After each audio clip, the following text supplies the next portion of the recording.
You don't really want me to go to bed, Carl. You'll sit at home and have nothing to listen to. And how do we celebrate you being red and blue if I go to bed?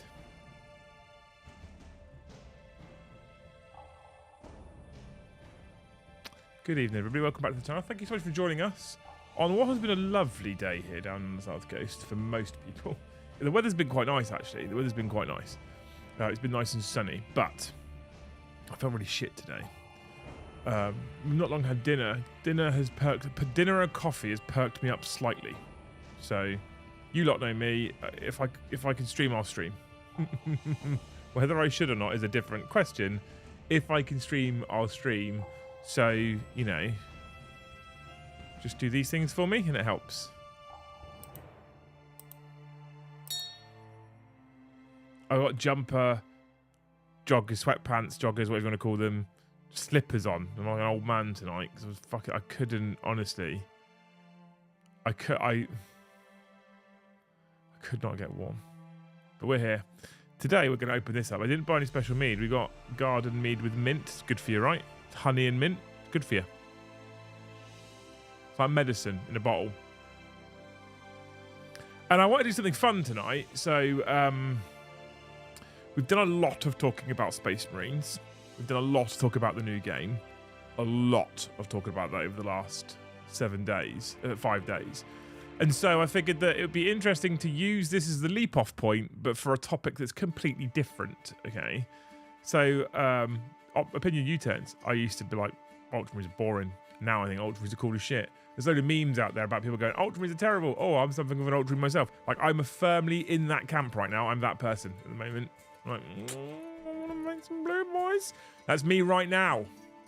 That's where I am right now. And I was like, that's quite the U-turn from the piss take I've given Brom over the course of the last, I don't know, 5 to 7 years, okay? It's quite the U-turn. And then I said to Luce, it's like, oh, I might do a stream tonight about opinion U-turns. And she's like, I don't really have any opinion U-turns. And then she made a couple of comments, which weren't opinion U-turns, but they were definitely hot takes. She's not here right now. She'll be here soon. They weren't opinion U-turns, but they're definitely hot takes. I was like, we'll just do a hot takes and opinion U-turns. So basically, because I feel like shit, this is an excuse for me to say to you lot, stick your hot take or opinion U-turn on a big colourful postcard and we'll all laugh about it.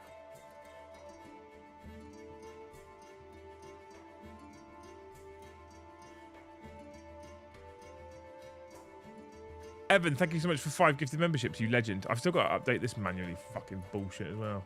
Come on, OBS, fix it for me. Thank you so much, Evan, you legend. You're a hero. Kicking us off with 5 gifted off the bat. We obviously have our normal targets. We have our normal target for super chats. We have a normal target for gifted memberships. Evening all, hands up if you're going Beachhead. The Beachhead discount code is now live, both in the OnlyThanes announcement thread on WhatsApp and on the announcement thread on Discord for all of our members. All right. I want to see what this is. This might be disgusting, and I might have a ruined after dark. If this is disgusting, I might cry. I didn't have time to buy any more, and it's expensive as well. Yeah, I'm looking forward to Beachhead Tim, actually. Oh, it smells interesting.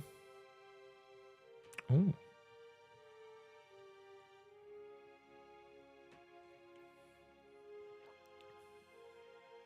Did I do a COVID test? I haven't done a COVID test. It's not COVID. Almost definitely not COVID. I'm nowhere near feeling shit enough for COVID, to be fair. So I don't think it's that. I think it's just a bit of burnout. I don't like the word. It looks like I'm looking for sympathy when I say that, which I'm not, absolutely.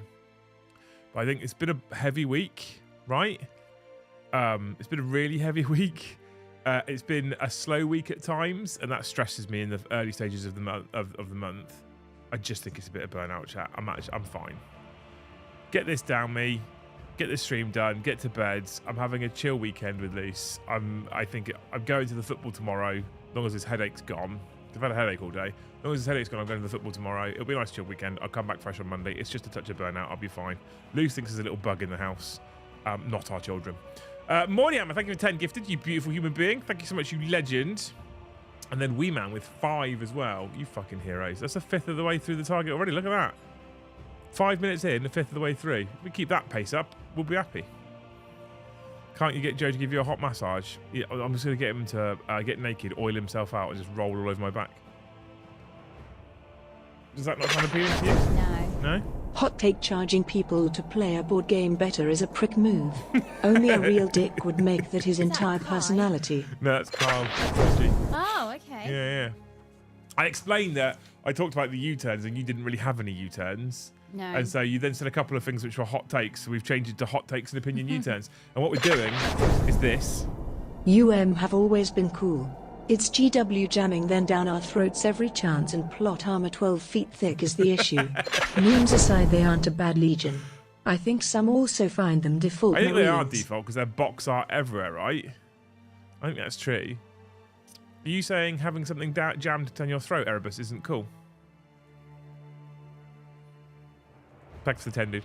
Yeah, so I figured if we go hot takes and opinions, but like say, chat, what's your hot takes and opinion U-turns? They can super chat all night. I don't have to do anything. Just sit here and listen to them and laugh at it. I see. Solid tactic, right? What are you eating? Chewing gum. There you go. So you're one of those that never stops. You burn out often. Try resting more. No, I'm just sat here in my office at home in my cozies, talking on stream for an hour and a half. If I can't do that, I've got to be really fucking sick. Beachhead ticket and hotel booked. Really appreciate the discount. It's not a lot, but it's something, right? If we sell enough of them, next year maybe they'll give us a bigger discount.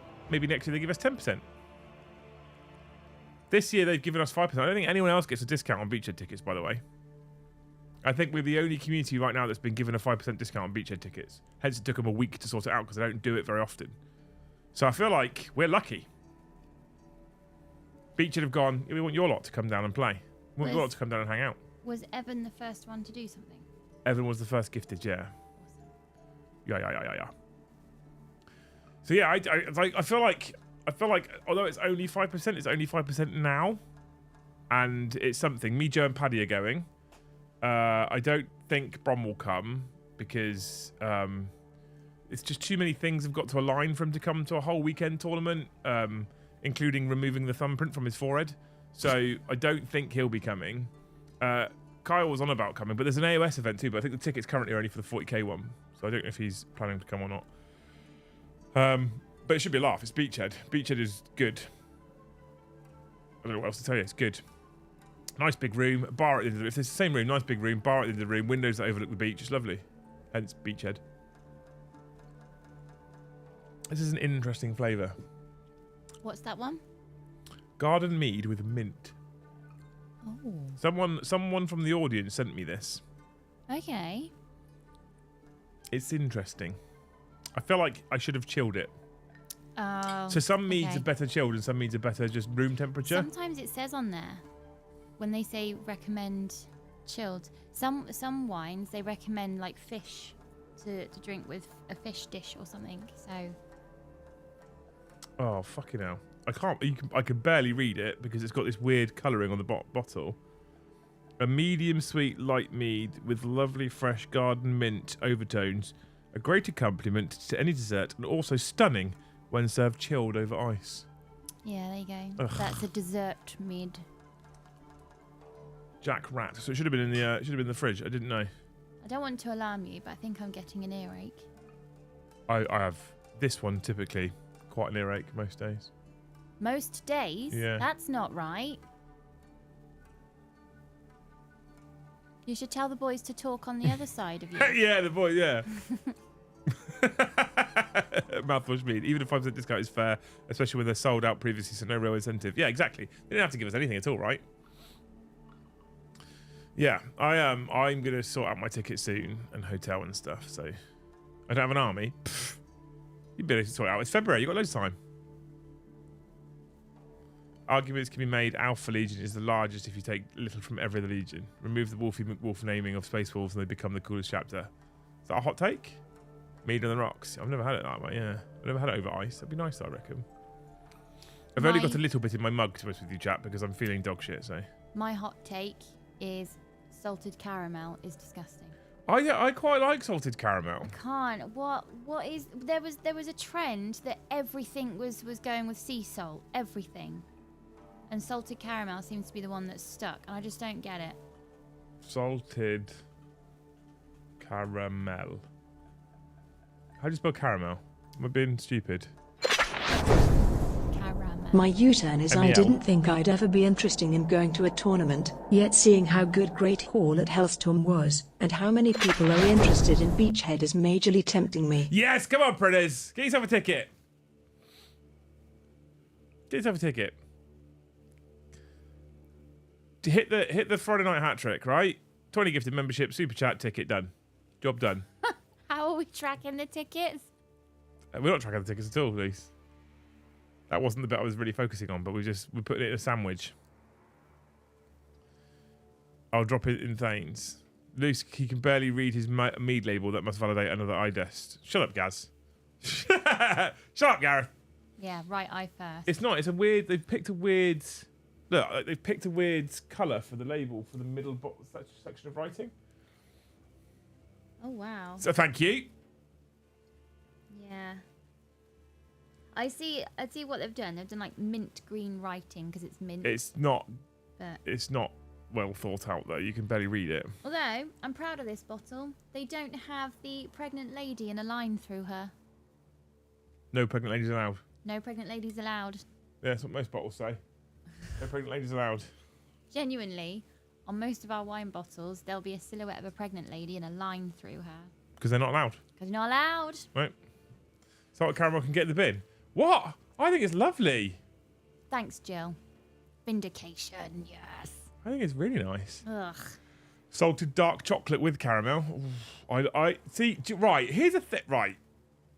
This is one of those hot take. This is one of those signs that I know I'm turning into a fucking old man, right? We'll ignore the whinging about airports, the complaining about queuing, the talking about the weather. We'll ignore all those things. Here's one of those signs where I know I'm becoming an old man. When I was like 12, if you'd have given me dark chocolate, I'd have probably spat at you. Oh, okay, yeah. Because it's bitter. It's bitter. Hot take? Chaos demons shouldn't be an army. Facts. They should be integrated with the monogod legions like how Eos does it with its own monogod armies. Baxelec, man. 100%. I agree with that hot take. Thanks for the 5, dude. So, if you'd have given me dark chocolate at 12 years old, I probably would have spat at you. I wouldn't have wanted it. It's bitter. It's disgusting. I didn't typically drink coffee either. I was a tea person. Nowadays, I'm like, dark chocolate and coffee? Yeah, I'm into that. Either I've got bitter and I'm just aligning that with my tastes now, or it's just a part of getting old. I think your taste buds change because when kids eat Brussels sprouts, they taste disgusting. But at some point, we all go, "Oh, they're all right. Yeah, I don't mind them. Fry them with a bit of bacon, lardons. Yeah, they're all right." So at some point, your taste buds change, and then I think they start to change again. I'm into like bitter foods now though. Big Bird Pit Gaming, I'm buying a ticket on Monday. Good man. Hopefully, unless I think guard with some Impo Agents, Death Watchers allies. Sounds incredible, man. Do it. Sounds cool as shit. Well, what we'll do is we'll get the first couple of games out of the way at Beachhead, and all of the Great Hall can be playing on the bottom tables together. Be amazing. I'm into it. I keep telling my wife salted cock caramel is good for her.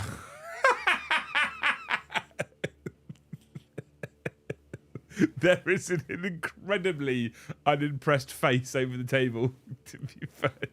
Matty says your taste buds begin to shift to avoid sweet flavours as you get older. If I remember correctly, Oh. IIRC. Oh. You don't know all this Tinternet speak, do you? No, I don't.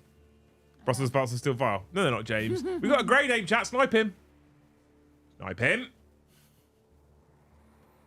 Fact, Brussels sprouts don't taste like they used to. Or they they don't. do and your taste buds have changed. No, they definitely don't. They used to taste really, I think it tastes the same. like... They obviously taste earthy because they grow in the earth, but there's like a... It's like there's a depth to the flavour that's missing now. I think it tastes the same, I'll be honest. But you've spoiled them for me.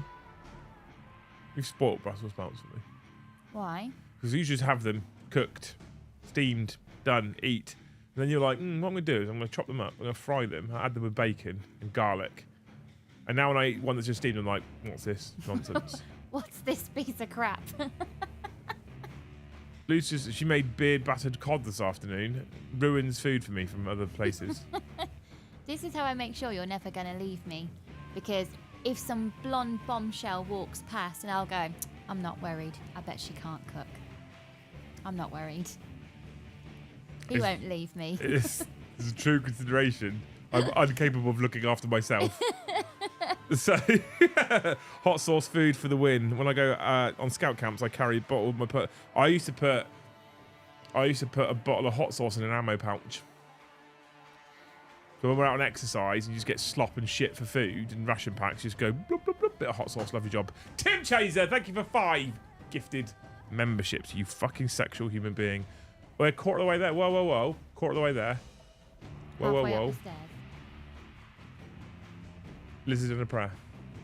Thank you so much, Tim. You're a legend. You're a hero. Beer batter cod. Yeah, I mean, it was lovely, actually. But my youngest only ate half of his, and my oldest said he didn't like it, so I had 2.5 beer battered cods. Yeah. I needed the goodness. Well, I know he likes fish fingers. So I said it's the same fish that's in fish fingers. And then he sort of looked at me like, damn it. Sprouts contain a chemical that genuinely makes them taste bitter to certain people, but taste buds can change to adapt to that chemical. Can't remember the name. Interesting. Lucy's Brussels sprouts sound awesome. Not even a euphemism. Not even a euphemism either, Jorfin. Actual facts. Any more hot takes? Anything with gin. I can't. Gin's overrated is a hot take. This whole gin thing everyone was in. It's the most disgusting thing I've ever drunk. Gin is bad is a hot take that a lot of people will argue with, I reckon. I'd be okay with eating burnt nuggets with fires. Also maybe butt. That sounds good for the rest of my days. I think I'd survive. Thanks, Beats Quadrant, for the 5. Burnt nuggets. I have realized if I only attend one Great Hall event per year, I only have 14 events to go to before I am 60 years old. I want more events, please. When we have an actual location to do it, we'll be doing events every fucking couple of months that are Great Hall events, but Hobby House events will be frequent. We'll get there. We'll get there. Stick with me, chat. We will get there. Getting it ready and getting it up and going is aging me, but we will get there. Exclamation mark cult. We should make that, shouldn't we? Agreed. Gin tastes awful to me. Gin's disgusting, isn't it? Disgusting's strong. I can drink it. There's certain combinations that I can drink it. I'm like, oh, that's actually all right. But on the hot, there's some flavoured gins that I've had that I'm like, okay. There's a few things at play here with my decision, because the one time I tried gin, it was with the lovely Mikey Hailstorm. Yeah. The gin was at room temperature and from a metal can. Lucy's got it convinced, by the way, that that's his surname. I wonder how long it had been in his car for. So there's a few things at play that might make the gin taste a bit weird. Yeah. But it was nicely rounded off because Mikey's so nice that when I said, no thank you Mikey, please don't give me that again. Or the gin. He was so nice about it. But then everyone was saying, no, there's a better gin now, you can try this one. They're all just a bit. I don't get the trend. What are you doing? It's irrelevant. I'm gonna leave. I'm not gonna muck over it now. It's a tomorrow problem. Don't worry. I don't think he was massively upset that you didn't want to drink all of his gin either, to be fair. No, because he wanted to drink it. Because he wanted to fine, drink it. Yeah, absolutely. Yeah. Hot take: chicken soup is the worst type of soup. Ooh. When I was like specifically early years of the army, but most I think most commonly was when I was probably like mid-teens and I was sick at home. Chicken and mushroom soup was what Mum used to make me to get me to eat something if I was really unwell. Aww. Right, out of a tin, I might add. I think it was like Tesco's or something. But that used to be like a real comfort food when I was unwell. My hobby U-turn is Caradron Overlords. I used to not care about them until I read Overlords of the Iron Dragon and the Draki Flint short stories. Isn't that amazing how that sort of shit can happen though? There's the amount of times I'm like, don't really care about that thing in Warhammer 40k or an AOS or whatever, and then you read some lore or you listen to an audiobook and you're like, huh, I'm really into it now. But yeah, when I was like mid-teens, thanks for the 5, Alec, man, you're a hero. When I was like mid-teens, if I was sick at home before I left home, Mum would be like, off to Tesco's, come home, orange Lucozade, chicken and mushroom soup. without fail, right? That was my... And she'd come up with this little tray, 2 bits of bread and butter and some chicken and mushroom soup in a bowl and a bottle of Lucozade. She was like, how you feeling? Do you want some soup? And I was like, I loved it now. Again, you've ruined food for me.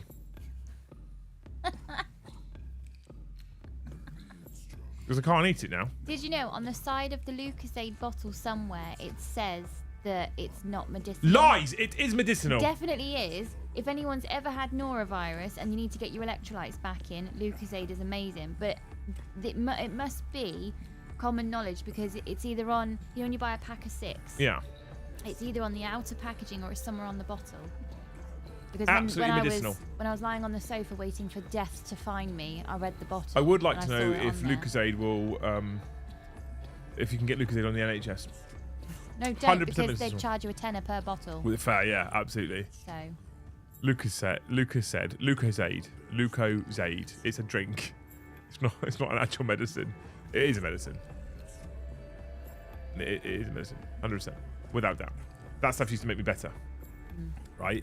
And now I'm like, I had chicken soup a few weeks ago. I think I had it in the studio one day, and I was like, "What is this? It's not. It's yeah, I'm not into it anymore." Is it UK Gatorade? Yeah, it's kind of like Gatorade. Similar. Rum, vodka, whiskey, literal piss, gin. Who put that? Matt. I'm on live chat. Why can't I not see that one? I can't. I missed it. Yeah, it is though, right? I love a rum. I quite like a whiskey. Don't mind a vodka.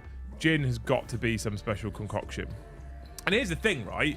When we were younger, and we were young lads who would drink anything. Remember at one point, Brom had a whole bottle of Gordon's gin that I think he'd lifted out of his dad's cabinet, right? And we drank it neat out the bottle between the two of us, and both agreed, categorically agreed, by the way, absolutely fucking disgusting. But you're like 17 and you always get pissed, me, right? Because that's what college boys do. We drank this whole bottle of fucking Gordon's gin, and it was vile, this stuff. It was disgusting. We both agreed. And for a number of years, we agreed that gin was disgusting. And Brom would often come and visit me where I was stationed, and we'd go out on the piss for a night, and he would never touch a gin ever. About 4 or 5 years ago, just when gin started hitting its really popular peak, he was like, I love a gin. It's like, fuck off. You come out on the piss with us when I was in the army the whole time. I would come and visit him in university when he was at uni. We'd go out on the piss. He never touched all of the drinking nights we had together, and there was a lot of them. He never touched gin ever in his life. Oh yeah, I like a nice gin and tonic. Shut up, Brom. Just because it's trendy. It's like the fact that he doesn't touch his ultramarines anymore. He only touches orcs because they're good, and ultramarines aren't in his eyes. Was that the time that Brom nearly threw up in the car? No. That's a different It was a time. different time, yeah. Was that also gin fueled? I don't think he drank gin, no. I was buying him beer. He just couldn't handle it. Because didn't That's the when he threw taxi driver, wasn't he like, get out my car and vomit, don't vomit in the car. So he threw up on the way home from town. This was like a few years ago. Yeah. Like 3-4 years ago. He threw More up than that. Was it? Yeah. Well, he threw up on the way home from town, and we made the taxi. Well, the taxi. I said to the taxi driver, I think you need to pull over. He pulled over. Brom opened the door and threw up out the taxi, and he got home, and I said to him, "You fucking absolute grotty piece of shit. You couldn't even make it home from town. Obviously." Him and I have. This isn't a flex because it sounds like I'm trying to be all fucking big and tough. We have different alcohol tolerances. Unfortunately for Mr. the Brom, I'm able to drink him under the table. And when we go out on the piss together, sometimes 90% of the time he's like, "I'm not keeping up, Liam." I'm like, "Cool, you don't need to. It's not a competition. Absolutely fine. I don't mind. We'll do rounds, and when you're done, I'll go off on my own pace, and you can go on your pace. It's not a problem, right?" This is one of those times where he's like, "I'm going to keep up. Fuck it. I'm up for a good night." The next day I was like, "Can't believe you threw up out that taxi." He went, "No, I didn't." "Yes, you did." Yeah. He said, "No, I didn't." We all saw it. "Yes, you did, bro." He said, "No, I didn't." And he fucking carte blanche denied it for like 6 months straight. Yeah. Right? And then 6 months straight. And then one day he was going to go do something, and he has, because he's Brom, right? So I went to get to my boat shoes out the wardrobe, right? Which is what he was wearing of the night, and he hadn't worn them since. and realised that there was vomit all over the end of one of his shoes. 6-month-old vomit. Because as he'd thrown himself out the car, he also threw up all over his own feet. And he was like, I think you might have been right. Yeah. Brom is definitely the master of bang wagons. Warhammer is my U-turn. Amazing. Gin is the same as Earl Grey. Start with a drink that's really nice and then proceed to ruin it, making it taste like medicine. Drinking is very much a competition. Well, at your age, Ash, maybe. Have you noticed, by the way, Amy is fucking on it tonight? Yeah. The super chat pops up and it goes off immediately. It's mad how fast that's happening tonight. She's on it.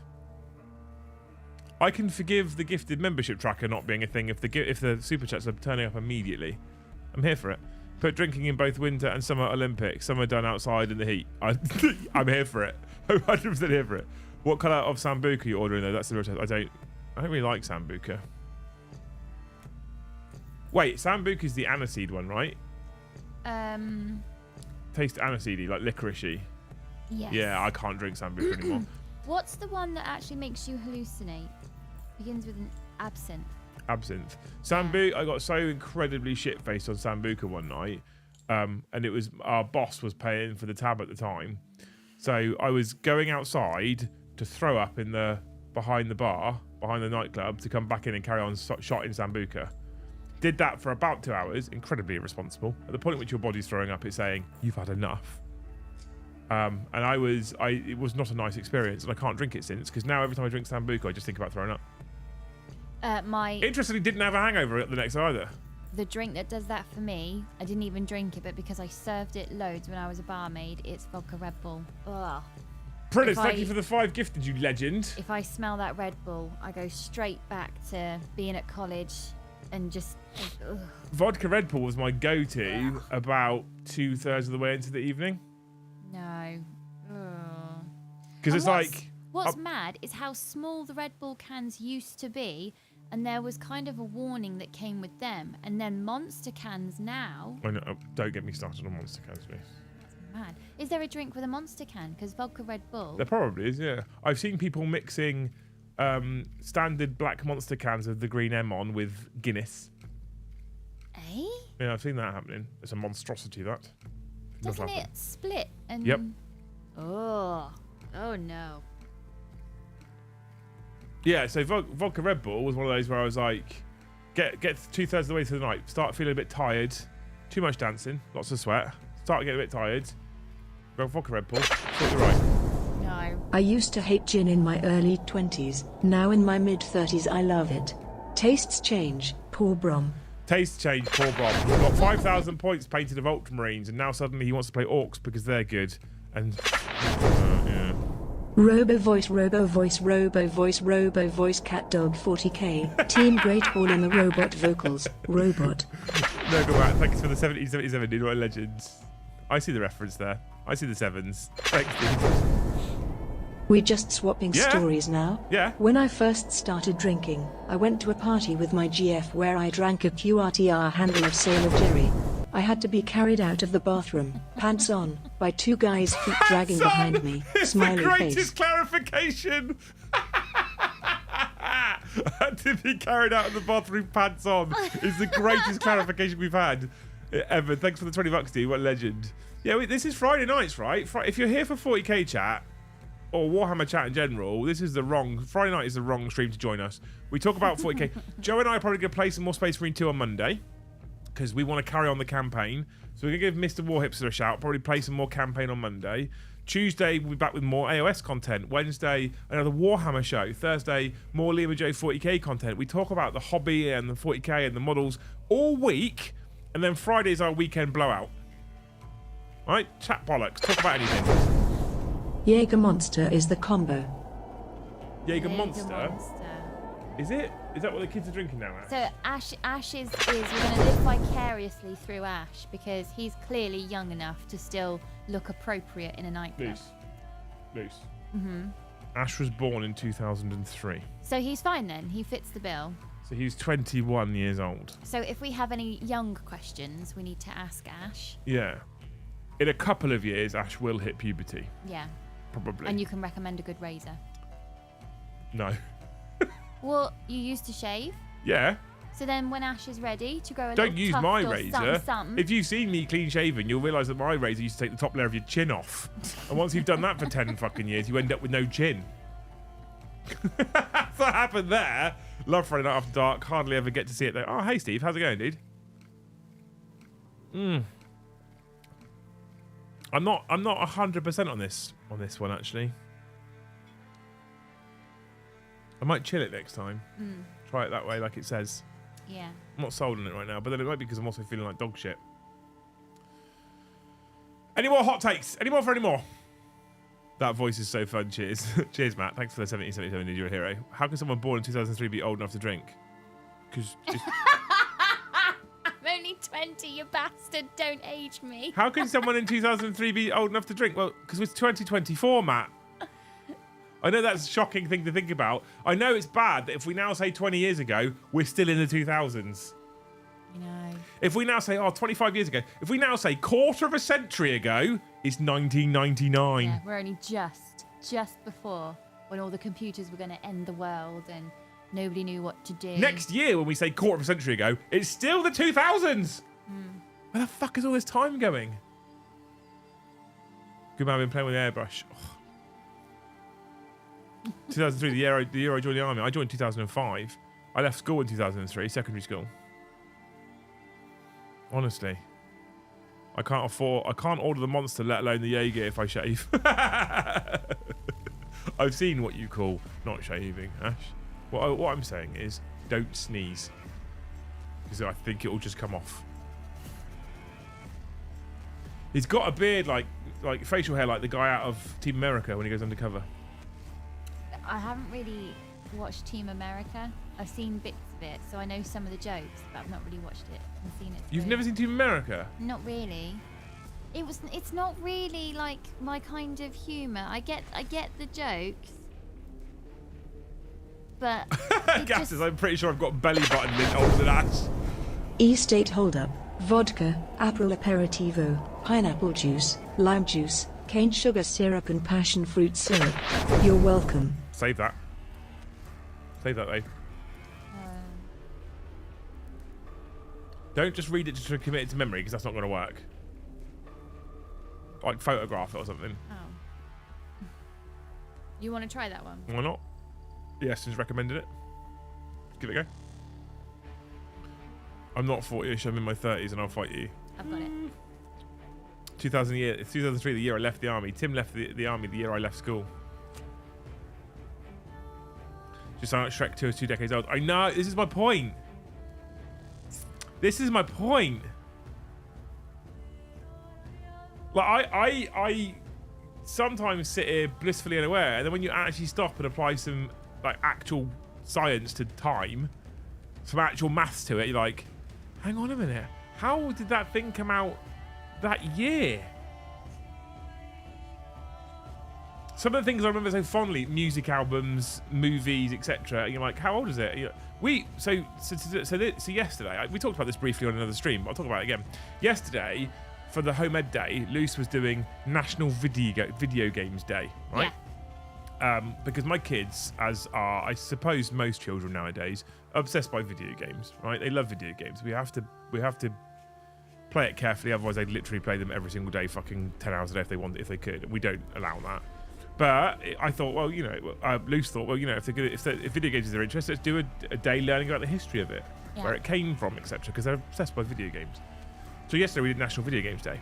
So what I did on Sunday is I drove down to my mother's, went up into the attic, and found our old Nintendo Entertainment System that my brother and I had when we were kids. The NES. The NES in a grey suitcase, and it was covered in dust, dusted it off, brought it home, bought an adapter, essentially a cable adapter, and plugged it into the TV in the living room so they could play the original Nintendo, right? I can't believe it, but it's working, kind of. It works for about half an hour, and then it's like, I'm done. Yeah. I'm done now. I'm not. But something really interesting. James had to go on it yesterday, and we got to about half an hour, and then it just froze, and it wouldn't start up again. And I could see James sitting there, and I said, I know exactly how you feel right now. And I said, you feel like you don't know how to be sad without coming across as ungrateful because the game's frozen, so you couldn't finish it. And it was a privilege to be able to play it, but how do you be sad without being spoiled? And he was like, yeah, that's exactly it. And I said, welcome to the 90s, where things just freeze. Yeah, there's a reason why there's a reset button. And then we got into chatting about how the Nintendo Entertainment System being one of the first, because the Atari was out as well. Yeah, the Atari came out before the NES, I think. So I said it's both wonderful and terrible. It's amazing that it's now invented and it's at home, so it's no longer an arcade game. It's now in your lounge and you can play. But it's terrible because it freezes, it attracts dust like anything. But now it's invented, so now everyone else has a baseline. So it's wonderful and terrible at the same time. And then if we go back to the Switch, if someone had told me in 33 years, this is the trajectory that Nintendo would be on, as well as PlayStation and Xbox and all of that.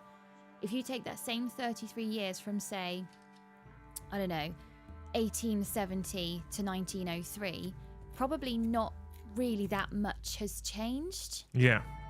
But that same 33 years, the second computers were invented, it changed everything. Massively. Yeah. I think about the advancement that's happened since. If you think about the game that they were playing, but they were. What's interesting is they were, the reason why I started telling that story is because they put a YouTube video on to show them the history of Nintendo, essentially. No, sorry, the history of Mario specifically, wasn't it? I already want to retract my statement. The Industrial Revolution was happening, so much changed. So if we take the 33 years and go further back, but it's not history lesson. It was a video about Mario, and where they were like, Mario's first outing on console was in 1985, and I was like, I wasn't born. What? By the way, John McArdle. Greetings from deployment in the Sinai.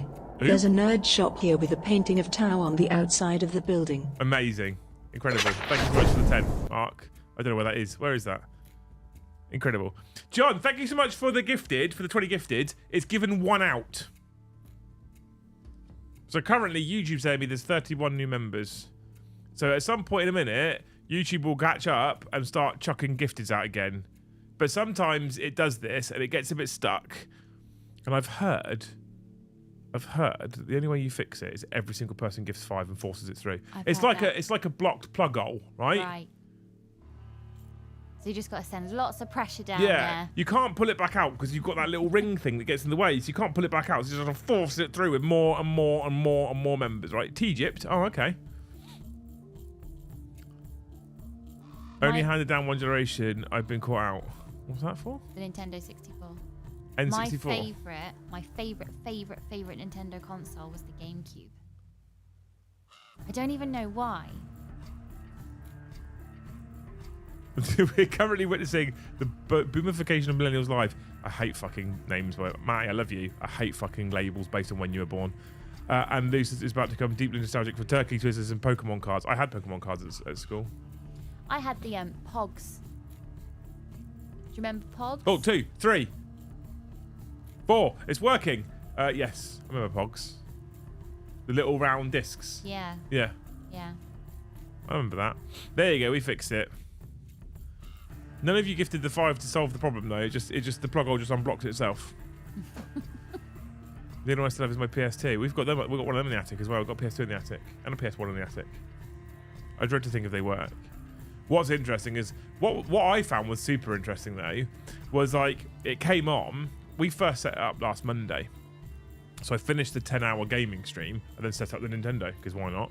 And the second the music started going on the downstairs TV, my youngest got out of bed and came downstairs. Instantly came downstairs. Yeah. And he was just stood. Like a honing beacon. He was just, Luce and I were like getting it to work. And he was just stood in the doorway like this.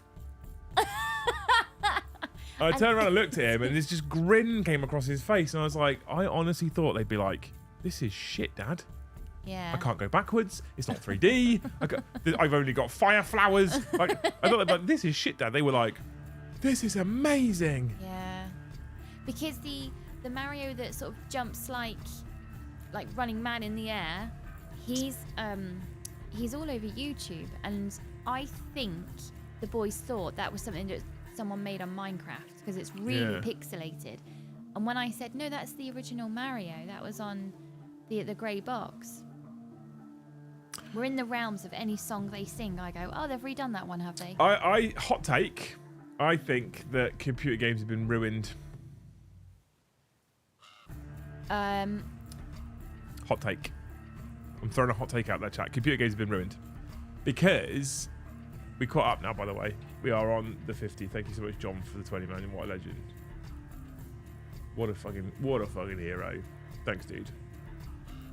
So we just need one more person to give 50, and I can go to bed happy now. Go. I think I've been ruined. I'll explain why. Right. And I only came to this realization literally as we were setting up this Nintendo. So it's a 2D game. You can't go backwards. And there's no save. You can't save it. Yeah. So you have to be at peace with the fact that at any point, all your hard work is gone. Yeah.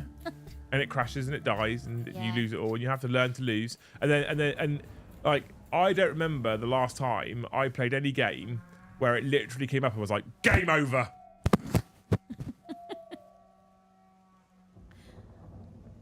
I didn't touch it. I don't remember a game anymore that comes up and says, game over. You got 3 lives, you died. Game over. I don't remember that. We put Duck Hunt on today. Now, Duck Hunt doesn't work because the gun doesn't recognise RTV, probably because it's different. Is it because TVs don't have the infrared? I think strip no. I on think anymore? no, because you didn't used to have the info strip out. I think it's simply because the TVs aren't curved. It's probably took into consideration because it used to work on an old curved front. I think there's probably lots of reasons it doesn't work, right? Okay. So, however, we put Duck Hunt on. We didn't know when we put it on that it didn't work. We gave the little gun pew pew to my youngest, who then tried to shoot the ducks for the first round. There's 10 goes of ducks going up in the air and him trying to shoot them with 3 bullets, and every single time he missed because we didn't know at the time that it wasn't working. And every single time you miss the duck with your 3 bullets, guess what? The dog comes up and fucking laughs at you. And after 10 times of laughing at you because you've missed every single one, it then comes up and goes, game over. Done. I kind of appreciate that level of almost ruthlessness of you didn't achieve it. You haven't done it. When it froze today, and we tried for about 20 minutes doing all the things, blowing in the cartridge, resetting, discharging all the power from the walls so that it had like a cold start again, checking all the things, turning it on, doing it all again. And then when I said to Ben, we're going to leave it now, leave it for the rest of the day, we'll try and see if it works tomorrow. It's such an injustice, isn't it? And that's all he has. Because he's only 7. All he has is his principles and his morals. But he did wait. And he is willing to die on that hill. We did wait. We put it on for him today. It did work for half an hour again before it died again. Yeah. And he was really good about it, actually. Yeah. It teaches a degree of patience. Computer games used to require skill, but now everything is given to you in a game. Yeah. Well, not only that, not only is everything given to you in a game, but nowadays as well, because of the way the gaming industry is it's like, so this is where you're a bit stuck now. It's a bit hard right now. Just pay this money, actual real world money, and you get all these extra things. And then your life's easier. I think that's Microtransactions have fucked games. that's one of the things that Mario doesn't have. It doesn't have microtransactions, so you have to use skill. And any time that me and James die on a level and we get a little bit further through the level, I always say, yeah, but we know what that bit looks like now, Yeah.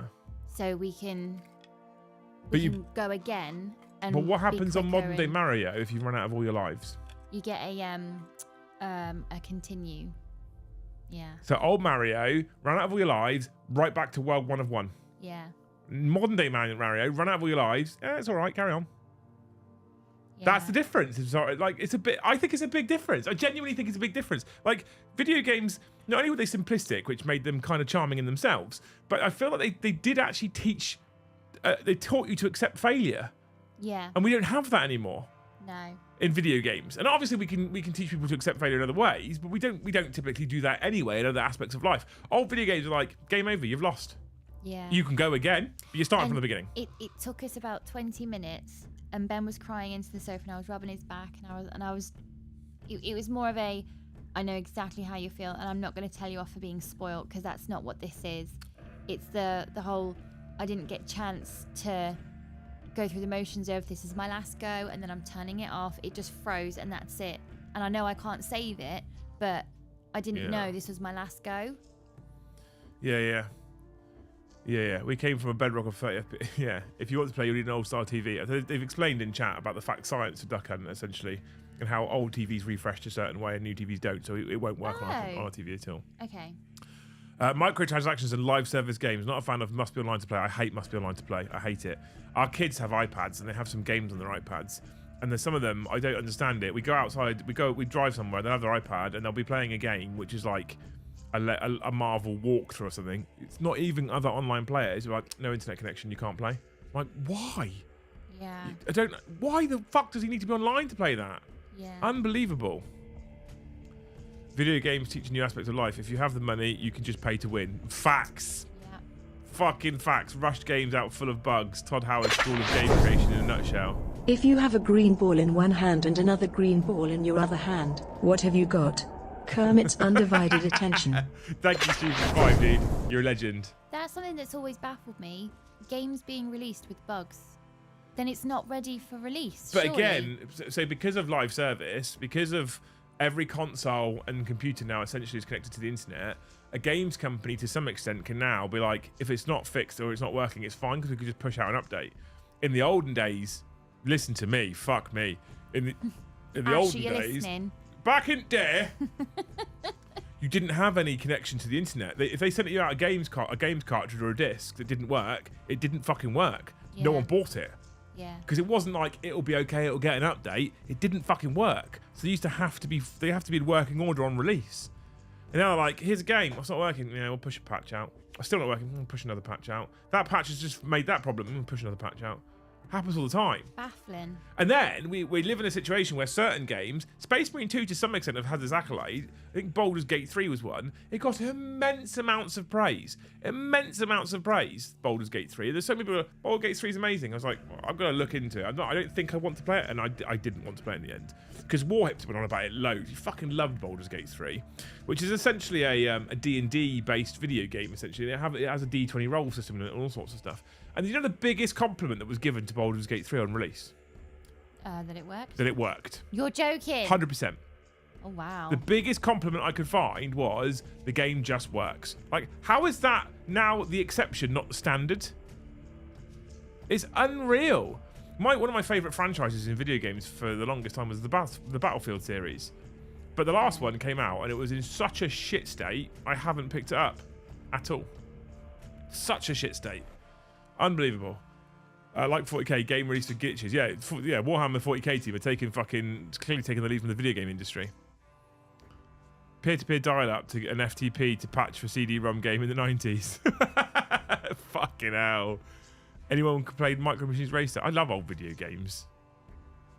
Good old days of GoldenEye. 4 mates in a room. No, that's the other thing that makes me sad. Like, Joe was like, he was joking, to be fair. He was joking, but yesterday it's like, can we get a new Xbox for the studio so we can play Space Marine 2? And I said to Joe, I was like, the shame of it is, if it had split screen, I probably would have considered it. I feel like Joe and I sat in our orange-brown chairs with cameras facing us as we dick around. We could make some funny content in a split screen mode, a split screen PvP mode. Because GoldenEye 4 player. Because one of my friends had an N64, my friend Tom had an N64. GoldenEye 4 player, you'd have 4 people in a room with the GoldenEye, with the N64. Remember the N64 controllers? Yeah. Weird shape, fucking big thing down the middle, like and trident. Like, who's got 3 hands? Right, so you'd have your GoldenEye controller, right? Why did they design it that way? So you have your GoldenEye controller, and then you'd have 4 people in a room with a TV that's smaller than both of my monitors. That's then split into 4. So you're right. So how are you even watching it? So you're playing on a window this big. That's your window. There's 4 of them together. This is your TV. That's all you had. So you can't see fuck all. And then he put in a code for like big head mode. I'm like, all I've got is massive heads on the screen. I can't see anything. That was how you used to play. Just buy 2 Xboxes. No, I want split screen back. I want social back. I was talking to my barber about this today. Like, the art of being sociable's dying. Yeah. Because he was like, how was your tournament? How was your event in Sheffield? I was like, fucking great. He was like, really? I was like, it's just something nice This is the thing, like I said to you a few times last week, this is the thing that I've come to realize about events for me in Warhammer, or tournaments for me in Warhammer. I don't care about the result, I don't care about winning, I don't care about being good at the game. The going and being sociable with other people is the bit that's really key for me. And even video games now, split screen playing in the same room just doesn't exist anymore. You've got to be online. I've said this before, right? My saddest point is my eldest is like, you want to play Fortnite? I'm like, because I sit in here and he sits in the living room. We're in 2 different rooms in the house. Why can't we just play on the same computer? Fortnite does split screen. Can we just sit on the same console? Don't look at my bit. You'll see where I am. Yeah, exactly. It was fucking great. Don't look at my bit. It was great. Don't look at my screen. You're looking at my screen. You know where I am. You couldn't hide. Because I just go, oh, he's there. It's fucking great, that. I played the weirdest game, and we were a Nintendo house. I can't remember what console it was on, but I think it was called Gecko. All right. And it was this, like, it was a Gecko James Bond type thing. And I just remember walking on the ceiling and thinking, is this it? Is this the whole game? That we just walk around? And there was this really weird sound it made. It was like a... Some of the weirdest games something. are the best, by the way. But nobody seems to remember this game. And I think, have I dreamt it? Did I dream a whole year of my life of playing Gecko? I just kind of miss it a little bit. Like I have incredibly fond memories. By the way, Sam Deacon, thank you for 5 gifted memberships. 60 memberships on the board, chat. 40 to go. You people are incredible. Thank you so much. I have so many fond memories. Growing up, my brother and I binged FIFA and Pro Evolution Soccer, right? So it's all football based, but we would get incredibly excited about the 2 of us sitting on the sofa with the TV and the PlayStation playing a football game together. And often, not even, here's the thing, right? Not even against each other. On the same team. Aww. So many fond memories. That kind of stuff's dying a little bit, right? I used to sit in my brother's room and go on my profile of Mario on a rainy day. And that was the only time I was allowed in his room.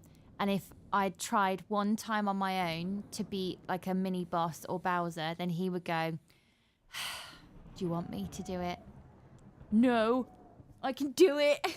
I miss it. This is why I love events so much. This is why you should get yourselves a ticket to Beachhead, check out the discount code in Discord, because it's just going and hanging out with other people. Yeah. And sharing a passion, whether it's about a video game or Warhammer or whatever it is you go to, it's about going and hang out with other people that share that passion and enjoy the thing like you enjoy the thing. It's amazing. Gex is the name of the game. Yeah.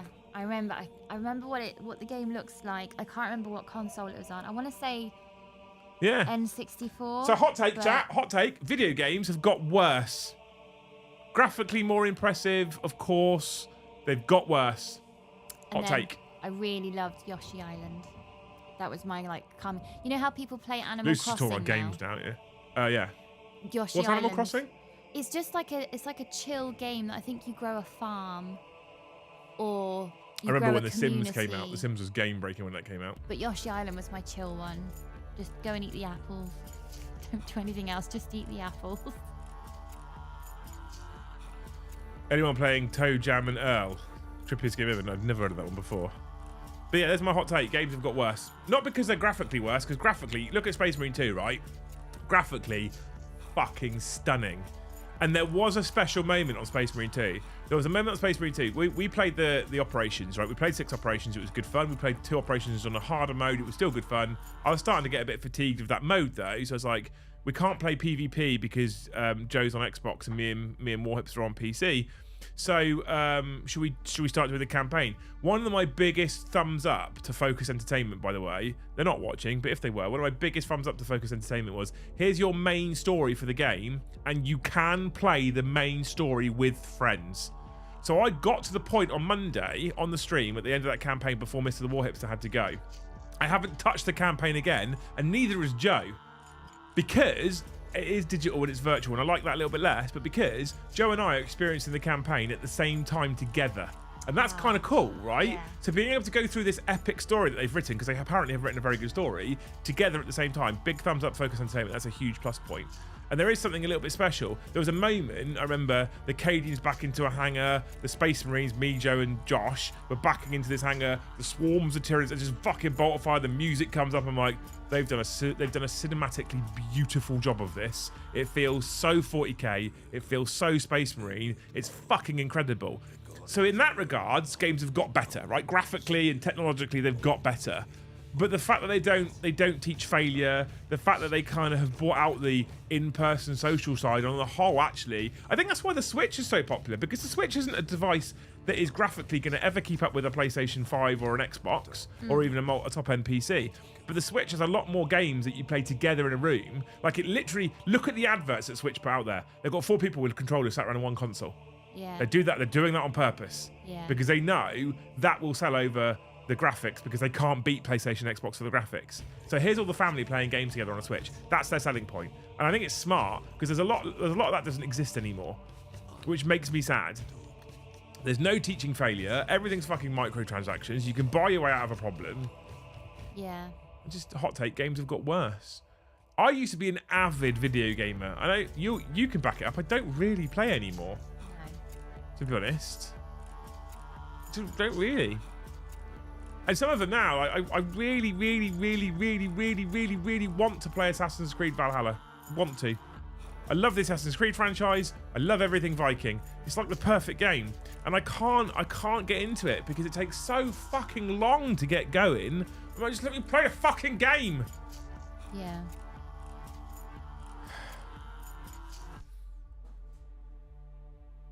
What was that? I don't know. What just fell over? I don't know. I'm in here with you. Sounds to me like you need to play more indie games. Do you know what? Like, man, maybe, but also I could just hobby instead. My hobby passion is through the roof right now. And here's the other thing, right? I can sit here with my scalpel and my snips out, hobbying, and have a conversation with Luce at the same time. And I have discovered that over the last like 5 years, I've become more where I used to have someone around me all the time. I've now become more of a fan of my own company. But often I do like to have a body double, even if they're not speaking. Just a presence in the room. Yeah. I'll sit here quite happily hobbying if you're sat there, and I'm like, she's there. It's fine. So I think I could play a game. I could play Assassin's Creed Valhalla. I could get through the intro, or just build more models. Do that. And hot take. This is why I personally think, although I'm annoyed at the continuous price increases whilst recording record year-on-year profits, I am still in the camp that Warhammer is good value. If I think about the time it takes me to make it, to paint it, especially me, to paint it, the time I get out of it on the tabletop, the time I get out of it just by doing things like list crafting. I've gone back to list crafting, for fuck's sake, which I thought was dead in 10th edition. It's not as much fun, it's not as good, but I've gone back to list crafting. Hottest of takes, I still think this hobby is good value. I just heard a woodpecker call me paranoid in Morse code. Oh, that sound.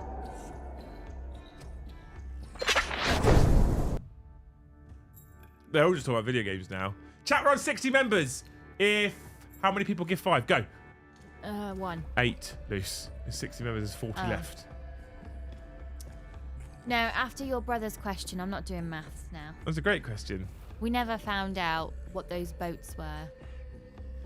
I didn't care. Did you ask him? No. He didn't know the answer to that, Luce. No, I want to know what they're training him for. What could they possibly be training him for? He would never have figured that one out. He can't count the days of the week, so there's no way he's figuring out that maths question. No, bro, don't justify us spending the time on them. Doesn't justify the fact that they are fucking plastic. Well, yeah, value is subjective, White Rabbit. So, absolutely. It is good value. Value is about enjoyment you get out of something versus the money you've spent. I do get annoyed when their prices go up and they record year-on-year profits. That fucks me off. But I will still look at a box of Eldar or a box of Space Marines and go, do you know what? I'm going to get a lot of enjoyment out of this from building, from painting, from playing. I loved quiz questions with Liam. That's a good game. What was quiz questions? Probably the thing on Wednesday. Oh, okay. The people that want 5 armies are the people that whinge about the price the most. You're probably right, wee man, yeah. Unironically, yes. Like, purely by the time I've built, painted, and played with a list or group of models, it's definitely worth the £30-40 spent on them. I mean, but it's not £30-40, is it, for a group of models, Matt? Because you need an army. So it is more than that. But How different would the world be if computer games were invented 10 years later than they were? I don't think it'd be too dissimilar. I think technology advancement for computer games isn't because of computer games. Technology advancement from computer games comes from other advancements that then get applied to computer games. I think, typically. Maybe I'm wrong. I wonder if it would have taken as long to get to where we are now, or whether it would just happened quicker, and we'd still be where we are now. I can't wait to show the boys a floppy disk. But then This thing here. we're also like, so the thing is as well, the age of the computer game console was how they made video games, home entertainment video games, accessible to people, right? We're now starting to encroach the realms of it stopping to be accessible anymore. So PlayStation this last week announced the new PlayStation 5 Pro. I don't like this practice, by the way. I'm gonna hold my hands up right now. You release the PlayStation 5, that should be it until you release the PlayStation 6. Yeah. Sony, and I've always been a PlayStation person, Sony are money-grabbing cunts, right? So they released PlayStation 5, they then released the PlayStation 5 Slim, they then released the PlayStation 5 Pro. Like, fuck off. You've released your PlayStation 5, lean into your product, stop fleecing people. So they're now releasing the PlayStation 5 Pro. They've announced it, right? Double the processing power, and double the graphical power, and double the this, and double the that, and AI ray tracing, and blah, blah, blah, blah, blah, right? Cool. Okay. Brilliant. So that console now doesn't come with a disc drive. You have to buy that as an optional extra. I heard about this. It doesn't come with the stand. You have to buy that as an optional extra. So the stand and the disc drive combined will cost you an additional £125, right? And the console is being released at £699. Oh. So by the time you've bought your disc drive and your stand, you're talking about 824 quid. 825 quid, right? For a fucking games console. Yeah. You can buy a reasonable end PC, like a high-end PC, for £1,000, right? £1,000 for a high-end PC. It's not really well for anything but high-end. I always thought I didn't need to socialize with people much. My partner went away for a week and by day 4 I caught myself talking to the washing machine. Turns out I definitely do need to socialize. One Glambrick, thanks for the 10, dude. Did you get good conversation though? They just went round and round. Or did you give the, yeah. I was going to say, did you give the washing machine a hot take and send it into a spin? Way! Thanks for the 10, dude. God. But yeah, so now, 825 quid, right, for a console if you want a disc drive. You can buy a PC for for £900,000. Yes, it's more. I'm aware it's more. Hear me out. The difference with the PC at that price point is you get even better graphic quality, even better customization. You get access to a workstation that could do more than just play games. You can update individual components. You get unlimited frame rates. Like a PC at that price pisses all over PlayStation 5. The thing is, PC gaming was supposed to be the inaccessible version and console gaming the accessible version. So a PlayStation was for a person who's like, I don't want to build my own PC. I have the money to build my own PC. I buy a PlayStation for a few £100, like 400 or 500 quid, done. And that was considered expensive, right? And now they're like, yeah, 800 quid for a new PlayStation. £800. It's sums of money that when someone says it, it should make you have that reaction that you just did. But because things like iPhones are that much money and TVs are probably 9 to 100, far 9 more. to 1,000, like man, not 900,000. Far more than what you'd want to pay maybe 10 years ago. The price of things now is just it's such a bizarre conversation to talk about the price of anything, because the number that you come out with should be outrageous, but because everything is kind of outrageous, I don't think we know where the line is anymore. And everyone offers you some form of finance. Everything's on finance, yeah. That was And my I little think- promise to myself, as when I growed it up, when I got big, that I would never buy it if I didn't have it in the bank. Yeah, another hot take. Things like Klarna are bad. So Klarna typically is 3 interest-free payments totaling the product total, right? Yeah. Typically. So if the product total was £300, it's 3 £100 payments, right? You can have the thing now. All that does is feed our impatience. Yeah. Because if the thing's £300, what you could do is exercise some self-discipline, save for 3 months, buy it in a oneer. But these finance companies are kind of hoping you miss a payment. It's when oh, sorry, that was me. I've never used the Klarna one. And I remember when we first got married, I had no credit history. I didn't have a credit card. I didn't have a car. I had nothing that was a paper trail to prove I am who I am and that I'm good with money. So we had to get furniture on finance in my name so I could build credit history because I had nothing else. Yeah, but that otherwise. was just, we had to do that for credit history. Exactly. Which annoys me as well. Like, so you don't have any finance, you've never had finance, you don't have a loan, you don't have a credit card that's been used, you've got a bad credit score. How? How have I? Yeah, because it's because they don't know that they can trust me with money. But how does that make sense? So I've never needed any credit, I don't have any finance, I don't have any credit card. You're going to tell me I've got bad credit for those reasons. Yeah. Oh yeah. If you had some debt, you'd have better credit rating. I know, isn't How? that? And my bank called me one day and they said, we're taking your overdraft off you because you don't use it. And I said, well, it's an emergency overdraft. And they said, well, you're not using it, so we're taking it off you. Mine did the same. What? Mine dropped 1,200 quid off my overdraft. Because you're so good with money, No. you don't deserve the emergency fund. No. Mine dropped £2,200 off my overdraft limit. My overdraft limit was £5,000, right? And they were like, we're going to take basically half of it off you. I was like, why? Oh, you're not using it.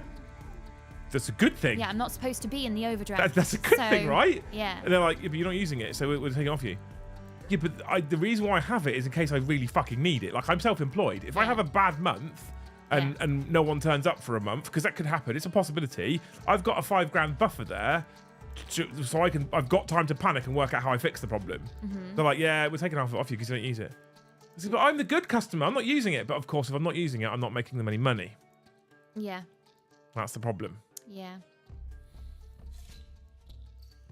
At least when I make a snap buy, I just pay the full price. I don't financing. What the heck? People do that. The term luxury item seems to have lost all meaning. Agree. Strong agree. I think it's when the Klarna thing gives you finance on what I would consider a very, very low level purchase. That if you need finance for this very, very low level purchase, maybe have a word with yourself and ask, do you need this? Okay, I'm gonna retract my statement partially. I understand, because I've seen some people in chat. I understand if you have the money to buy the item outright and you use the financing option, knowing that it's 0% interest specifically. That's important to me. 0% interest is important. So if 0% interest, and you're going, you know what, I'm going to build up my credit rating a bit here. I've got the money. The money's there. So I could buy it outright, but I need to build my credit rating up for whatever reason. Okay, cool. I can see that being a reason. I'm okay with that. I'm comfortable with that. Went to get a loan when we were poor, got turned down. Now that we have good money coming in and have no debt, the loan offers keep flooding in. Yep. That's how it works. Whenever I get a letter through from the old finance company, because the furniture's been paid off for like, fucking hell, 10 years? Something crazy like that. The furniture's been paid off. We use the loan letters as a maths real world problem for James of, would you take this loan out? Do you think It's good that value. interest rate is good enough? So if you want to build your credit rating up, you've got the money there for the product already. It's 0% APR, 0% interest. Okay, I see that. You've got the money. You're not buying a thing you can't afford. You can afford it, but you're using a tool to improve a credit rating. I get that one. I can see that one, to be honest with you. I get it. But doing it otherwise, like doing it as just I can't afford it now, I'll just buy it on Klarna. I used to know a person, right? I used to know a person who used to buy Warhammer armies complete off of Element on Klarna. Warhammer armies. What the fuck? Here's the worst part, right? The person would buy Warhammer armies on Klarna, and then before the Klarna payments are finished, he'd sold the army. Use it at a couple of tournaments. Build it, paint it, use it at a couple of tournaments, sell it. It's not finished paying for it yet. So then he would be perpetually... See, that's... I wonder if it's similar to, is it pyramid schemes? Pyramid schemes are like your fucking Avon and shit. Could things like Klarna be in the same criteria as that, because how easy it is to get perpetually in there? I think it's very easy to fall into the credit rabbit hole. Yeah. There's too many options now for people to just fall into a credit rabbit hole. Yeah. And sometimes a product is so incredibly expensive. Yeah, it does take the sting out of it a little bit, but then you have to decide, really, do you need it? Like, so when I got the work done on my car, I had to have all 4 brake discs replaced and 2 brake pads and stuff replaced. It was a considerable bill. They offered me finance for it. I paid for it, but they offered me finance for it. I'm like, I get that. I need the car to work. Mm-hmm. I need it to be safe. Yeah. And I didn't know that bill was coming. So it wasn't like I could go, I'm going to save up for this luxury item and I'm going to pay for this luxury item. It's like, I didn't know that bill was coming at that level. And it was like, here's a bill. Thankfully, I was in a position to pay for it. So it wasn't the end of the world. But they did offer me finance. And it was 3 equal payments or 4 equal payments interest free. I'm like, okay, they don't have to offer you that. It's interest free. They're not making any money at that point. Well, they might be somehow. They must be doing it somehow. But so I was like, that makes sense, right? That's fine. Because it's a surprise shock bill and they've offered me a way to break it down. Cool. When it's like, I want that new 48-inch TV, need it? I know somebody who used Klarna for online shopping for a pair of jeans. And I feel like I should have been a better friend and said, before you click that, are you seriously about to put a pair of jeans on finance? Do you need them? Is this worth starting off the whole little snowball of being in Klarna? Yeah. I think Lucy's referred to payday loans, which is incredibly predatory service. It is incredibly predatory service. It is 100%. There is bad credit and good credit. Aren't they illegal now? Payday loans? I think that was in the news a few years ago. They're illegal now. There was a big thing about them. I don't know if they're illegal though, but I think because they used to be advertised all the time, and now you don't see them at all. No. So I don't know if they've just changed the practice of them, or whether you can use debt to leverage outcomes. Rich people follow the theme: buy an asset, borrow against it, turn over the credit until you die. I don't know what that means. There's a place in Southampton offering finance tattoos. What? Oh man. Our relationship with money is terrible. I don't get it. The thing is, what we all need is a jam jar plan. That's what we all need. If the artist is good enough, they're probably booked up 3-4 months in advance anyway. Yeah. So just save. Save up. Yeah. Yeah. People buy 60-inch TVs and then return them a few days later after a major sporting event. Do they? Is that a thing that happens? Well, I saw a thing on Facebook. I think it was in a Walmart. Yeah. A bunch of influencers had returned their Christmas trees once they'd finished, because they use them as like backdrop props. Yeah. And there was a queue of influencers with shopping trolleys and their Christmas trees in it, and the customer service, and it was just people returning the tree because they'd done their Christmassy bit now. I feel like the company should be like, no, fuck off. But, I thought, there's a market there for rent a tree. Instead of just buying the trees and returning them, why don't you rent them and then replant them? Business idea. Yeah. Business idea there. Rent a tree. I did laugh at it. I thought, we're going to start up a brand new business called Rent a Tree, right? No one has to buy a Christmas tree ever again. They'll all be plastic, so we're not cutting trees down, but beautiful. Oh, here's a thing. There's a service. We'll come in your house, set your tree up. What would we call it? Like trash-free tree. Trash-free tree. Or stress-free tree. There you go. Return me tree. And then when your niece and nephew come and go, I made you this decoration. You go, well, we've actually had a company in who's delivered our tree and decorated it for us. So you can keep that. Robin, is it? Looks like a poo. You can keep that, right? Skippy, thank you for 5. Skippy, thank you for 5 gifted memberships. You wonderful human being. Up to 65 of the finest members right now, chat. We're going in multiples of 5, 10, or 20 tonight. Who's the next one on the list of the membership honours list? Christmas on the go. I bought a new bed recently. They wanted me to buy some trees. What? How does that make sense? Let me explain. 20k's worth of gold. I borrow 15k against the gold when I come to pay it off. Can you say hello, Olivia Eva Hannah, please? 2 seconds, Stephen. I will, yeah.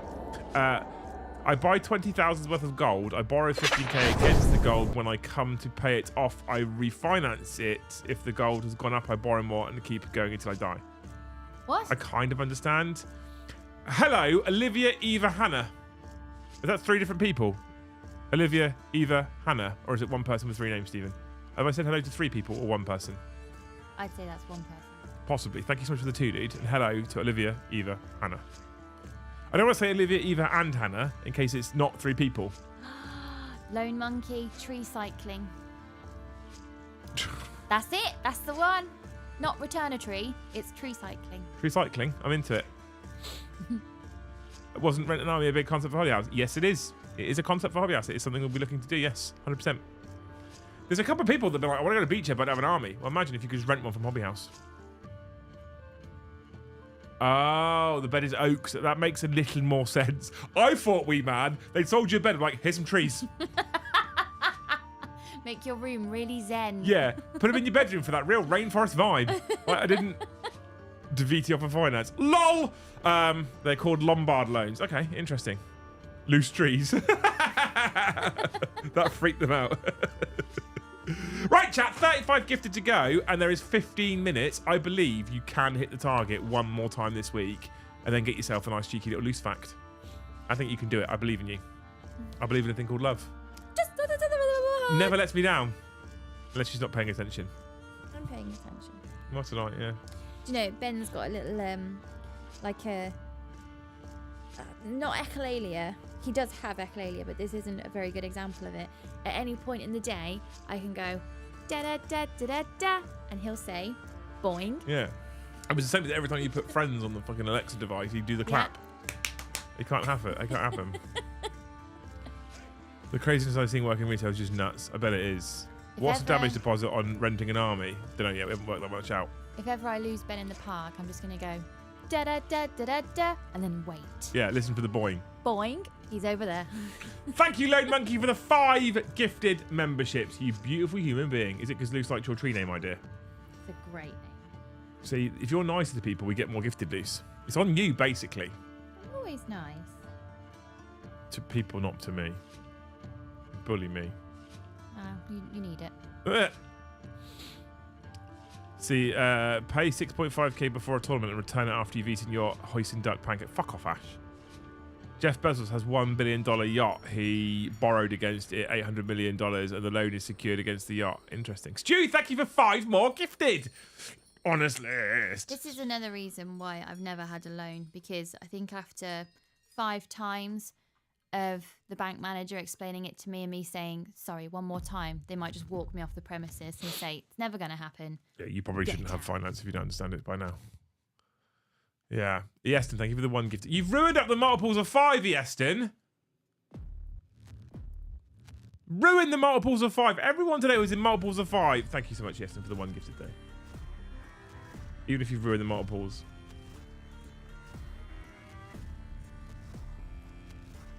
Rent an army for those meta chasers out there. That's the only problem with the Hobby House rent an army idea.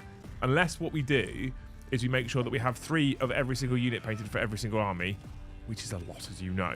Unless we do that, we are probably not going to be able to allow people to be able to rent whatever they want. So they go, oh, I want this specific army. Like, we don't have those units. So the concept for rent an army, I think, is a solid concept. Whether or not we can make it work in practice is going to be interesting. Because there's a couple of units we could probably just ignore for certain armies and be quite safe about that. Joe's pretty switched on as to what's good and bad in armies, so we can have a lot of the good stuff painted up, but 0.2 is a multiple. Spoke for brain. Shut up. Big Pub Peter Gamer, thank you for the 1. Now Yessen's ruined it, you might as well all lean into it. Thank you for the 1. One thing about Millionaire and Boats and subs, they're 2-0 loss at the moment, probably safe as security space. True. Hamish, why are you grey? Soldier, James, you're all grey people. Why are you grey people? Not even meta chasers, even basic logistics of travelling one army.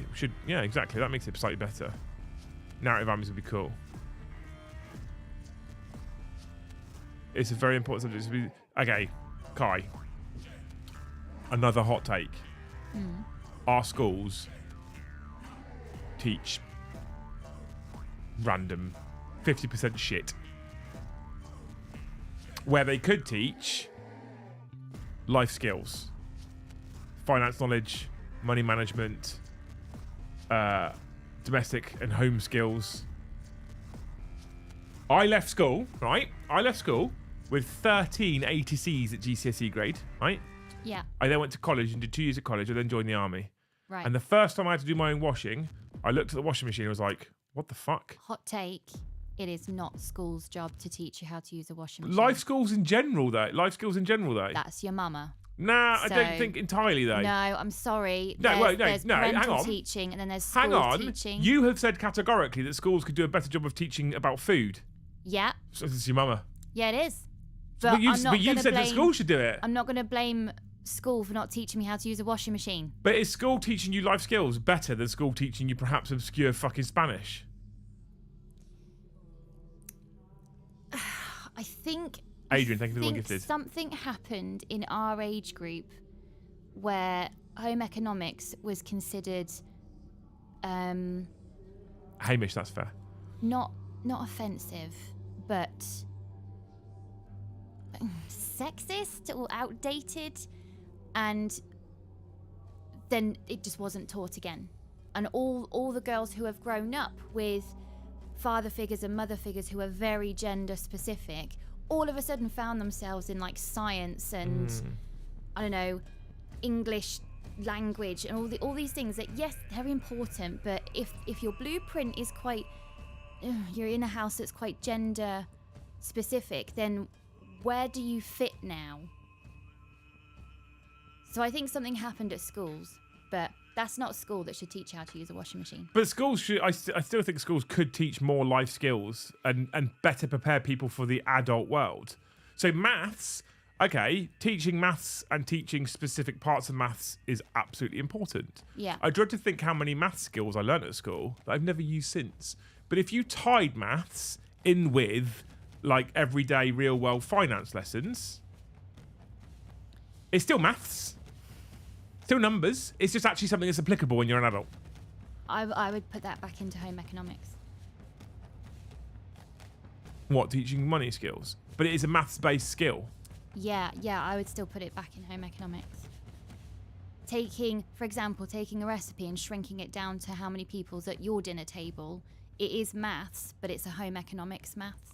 Yeah, but it's still maths. Yeah, but there's maths, like when you've clearly got gifted children in the classroom, they don't want or need to learn how to shrink a recipe. That young kid this week in court for the riots, his mum missed his first court date to go on holiday.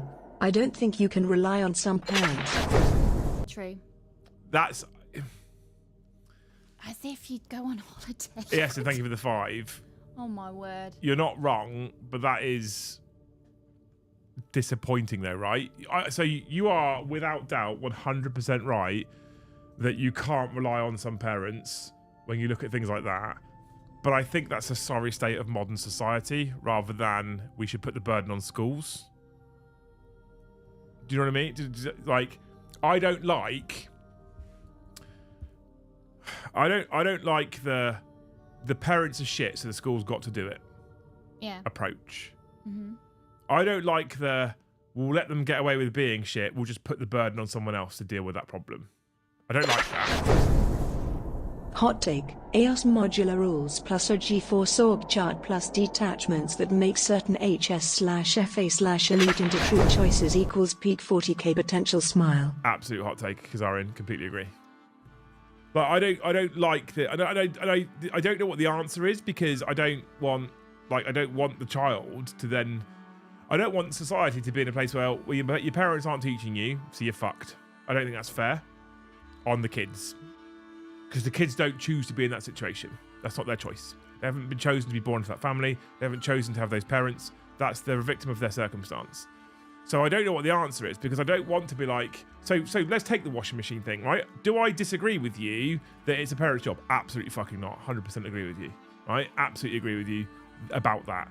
Will all parents teach their kids that? Sorry, I was reading. So I do not disagree with you at all that teaching a kid how to use a washing machine is a parent's job on the whole, right? But looking at Eston's chat, some kids aren't going to be taught that by their parents. So what do we do as society? Do we say it's parents' job? The parents haven't taught you, tough shit. I think teachers are very, very, very good at spotting the vulnerable children in their classroom, and there will be things and procedures in place to hopefully catch those kids and make sure that they are getting the information they need. That's not even an exceptional circumstance anymore these days. But schools are not fit for purpose really anymore because there's so much more.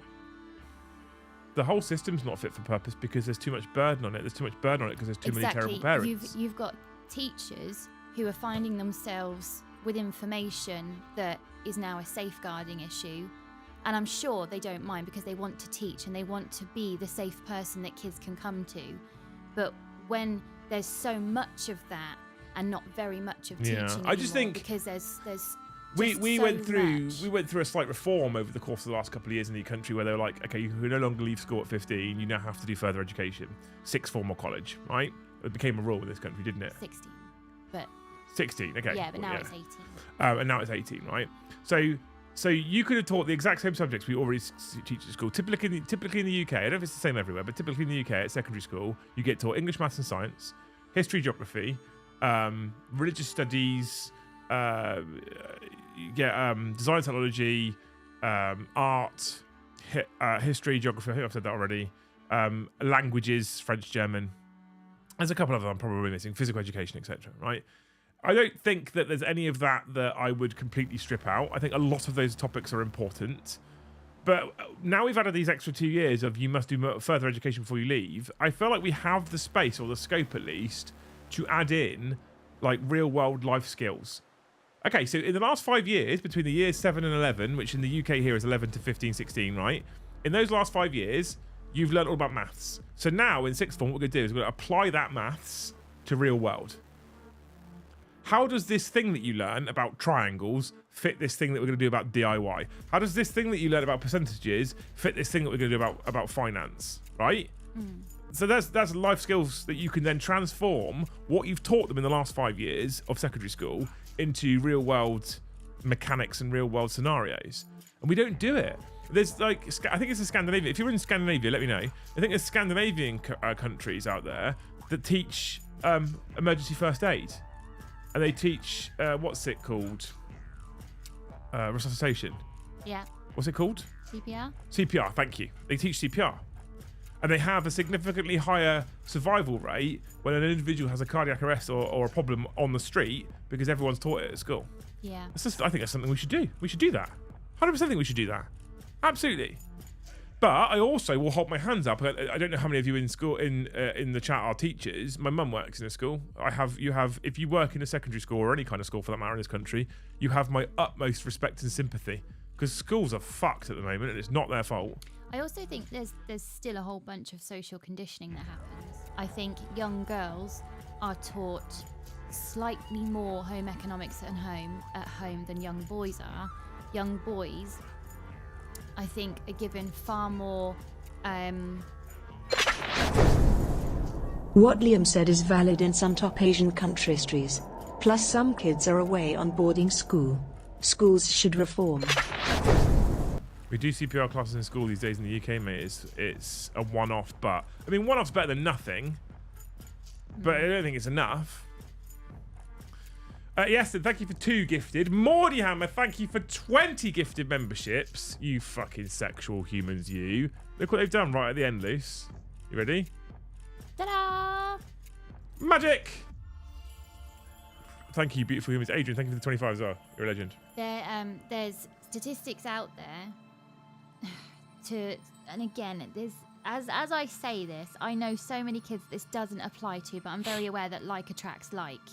So we are already in our very, very neurodivergent vacuum speaking about statistics, that a statistic is a real human story, each one is. and as I say this, I don't know anyone this applies to, but like attracts like. So there's statistics out there that say girls are still socially conditioned from a very young age to do slightly more home economics at home than their male equivalents are, so male siblings, cousins, all the rest. And boys are given far more opportunity to socialise outside of school than girls are. Yep. Of all the children in my mind I know now, this does not apply to any of them, but they're all home ed. Yeah, well, yeah. Where equal opportunity is all around.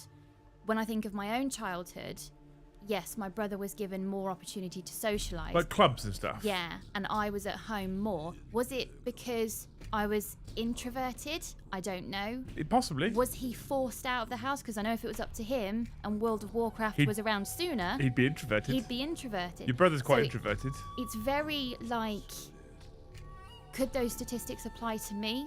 Possibly. Yeah.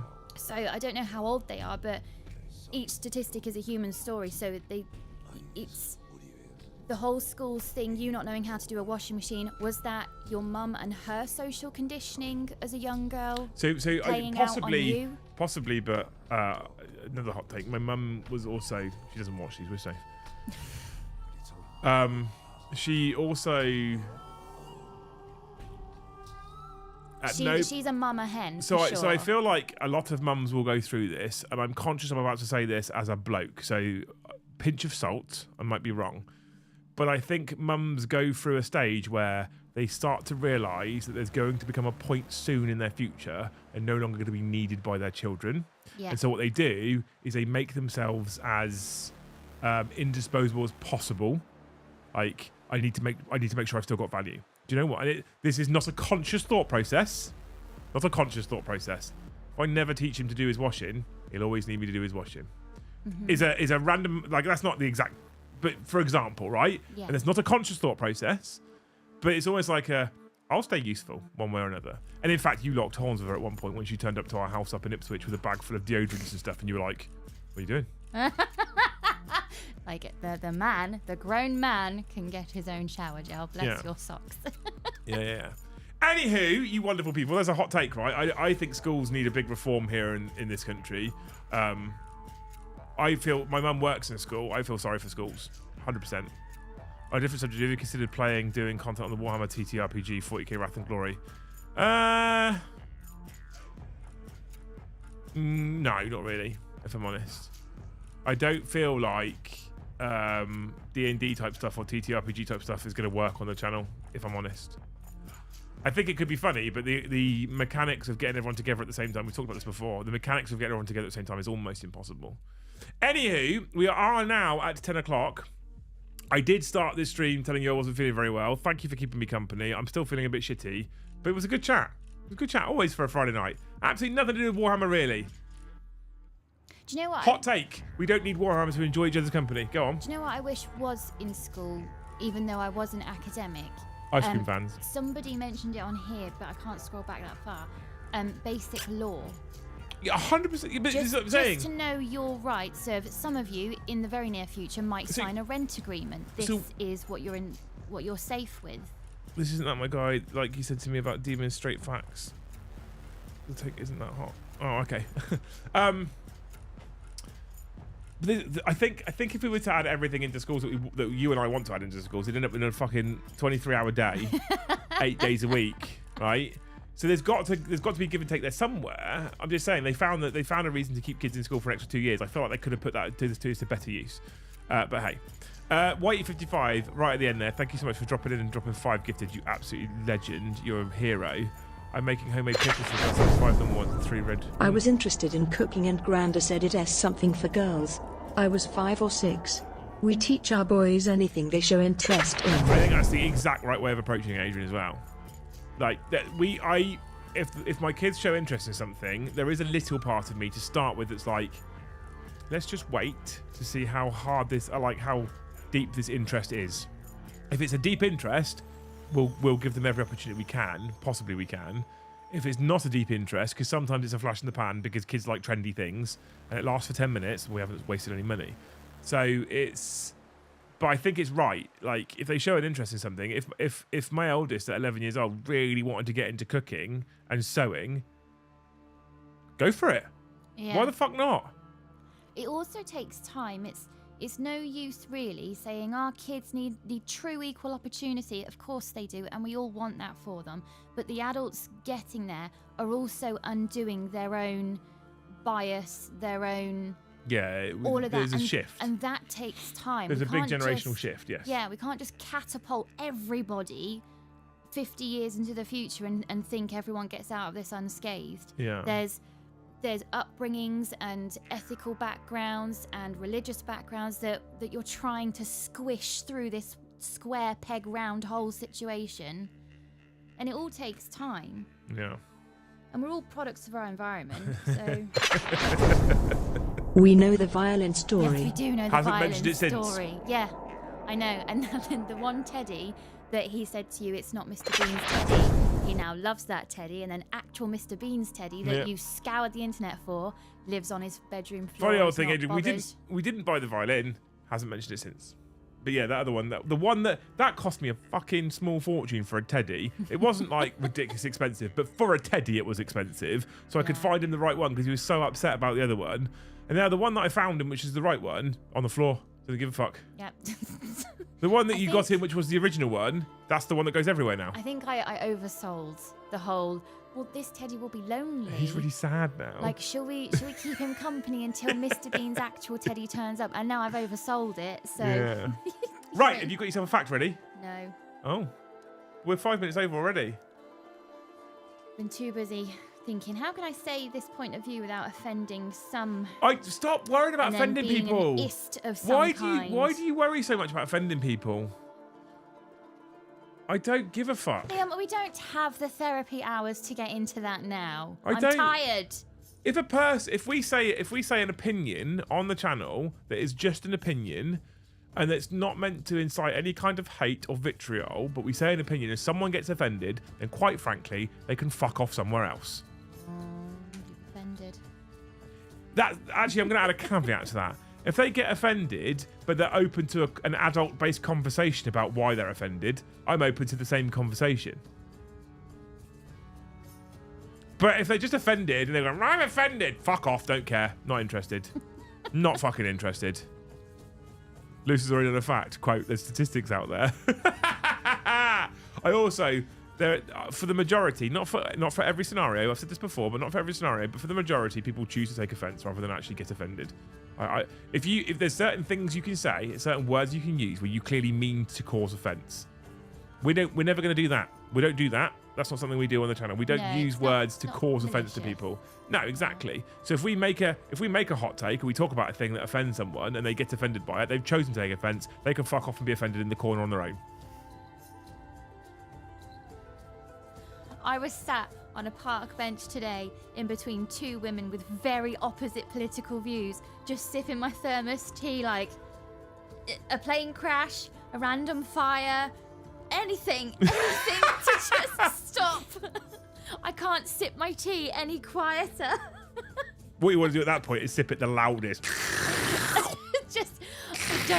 Just looking forward. And then you're very aware of any micro movement you make that might be interpreted as, what's that, Luce? You got an opinion? You agree? Nope. You agree? Nope. Nope.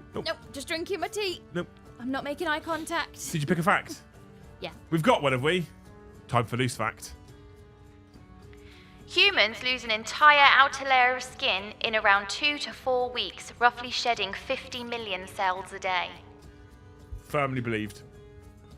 Ugh, when it's written like that, That's it's like... That's what most dust is in your house. Ugh. How quickly does the thing get dusty? Really fucking fast. F-U-C-K woke. That's a topic not for now, but one I could definitely get into. Thanks for the 10, Adrian. Yeah, dust everywhere. Yeah. Dust skin, basically, mostly. But why is it fluffy? Why is it... Even households that don't have pets, it's fluffy. Dust is fluffy. Bum fluff. Why? Belly button lint. God. Yeah, I could believe it. I could believe you shed skin that quickly. 100%. Absolutely. Right, you wonderful. They've already decided it's true. I don't think there's a doubt there at all. Don't think there's a doubt there at all. Lucy, my missus wants a kebab. Tell her off. No. I'd love a kebab right now. I'm not going to, but I'd love a kebab right now. And I don't even really want one. I'd have about 3 bites, but that's delicious. I'm done. I'm not hungry because I ate 2.5 fishes. By choice. No one made you. It was nice fish. It was home-cooked fish and home-cooked batter. Anyway, and she fished it out of the bathtub.